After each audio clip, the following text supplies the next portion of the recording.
నాగర్ కర్నూలు జిల్లా కలెక్టరేట్ ఆవరణలో ఉద్యోగులు పెన్షనర్లు ఆందోళన చేపట్టారు. నల్ల బ్యాడ్జీలు ధరించి మహాధర్నాకు దిగారు.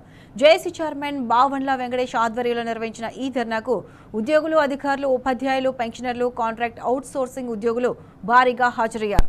దీర్ఘకాలంగా ఉద్యోగుల సమస్యలు పెండింగ్లో ఉన్నాయని జేఏసీ నాయకులు ఆవేదన వ్యక్తం చేశారు. వెంటనే పీఆర్సీని అమలు చేయడంతో పాటు పాత పెన్షన్ విధానాన్ని పునరుద్ధరించాలని డిమాండ్ చేశారు.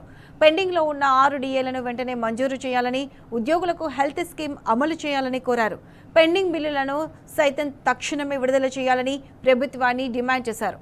ఉద్యోగులు మహాధర్నాకు బీఆర్ఎస్ పార్టీ నాయకులు మద్దతు, సంఘీభావం తెలిపారు. పిఆర్సీ రావాల్సిన పిఆర్సీ ఇంతవరకు మనకు రిపోర్ట్ సబ్మిట్ చేయలేదు. పిఆర్సీ అనేది మన హక్కు.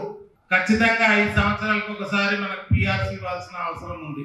ఇప్పుడు ఎక్కడైనా ఒక ఎమ్మెల్యే కానీ, ఎంపీ కానీ ఒక చిన్న రాజకీయ నాయకుడిగా పోస్ట్ గిన రిజైన్ చేసిన, టర్మ్ అయిపోయినా ఎంబడే ఎలక్షన్ నిర్వహించి వాళ్ళకి ఆ పోస్టు భర్తీ చేస్తారు. కానీ మనకు న్యాయంగా రావాల్సిన పిఆర్సీ మాత్రం 5 ఏళ్ళు మళ్ళీ 3 ఏళ్ళు అవుతున్నా కూడా ఇప్పటికీ పెండింగ్ లో ఉంది, రిపోర్ట్ లేదు.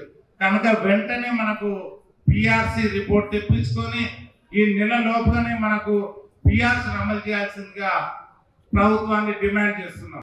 అదేవిధంగా పెండింగ్ లో ఉన్న 6 డిఏలు మన దేశవ్యాప్తంగా ఏ రాష్ట్రంలో కూడా 6 డిఏలు అనేటివి పెండింగ్ లేవు. అయినప్పటికీ ప్రభుత్వానికి కించిత్తు కూడా మన మీద ప్రేమాత్మానం లేనట్టు కనిపిస్తుంది. బయటికి మాత్రం స్నేహపూర్వక ప్రభుత్వం అంటూ, ఉద్యోగ ఉపాధ్యాయులకు, ఉద్యోగులందరూ కూడా స్నేహపూర్వక ప్రభుత్వం అంటూ మనకు ఏదో మభ్య పెట్టింది. కానీ ఇప్పుడు ఆ మభ్యలకు మేము మభ్య పెట్టడానికి మేము సహించాం. మన యొక్క సమస్యలన్నీ సాధించేంత వరకు ఈ ఉద్యమాన్ని ఆపమని తెలియజేస్తున్నాం.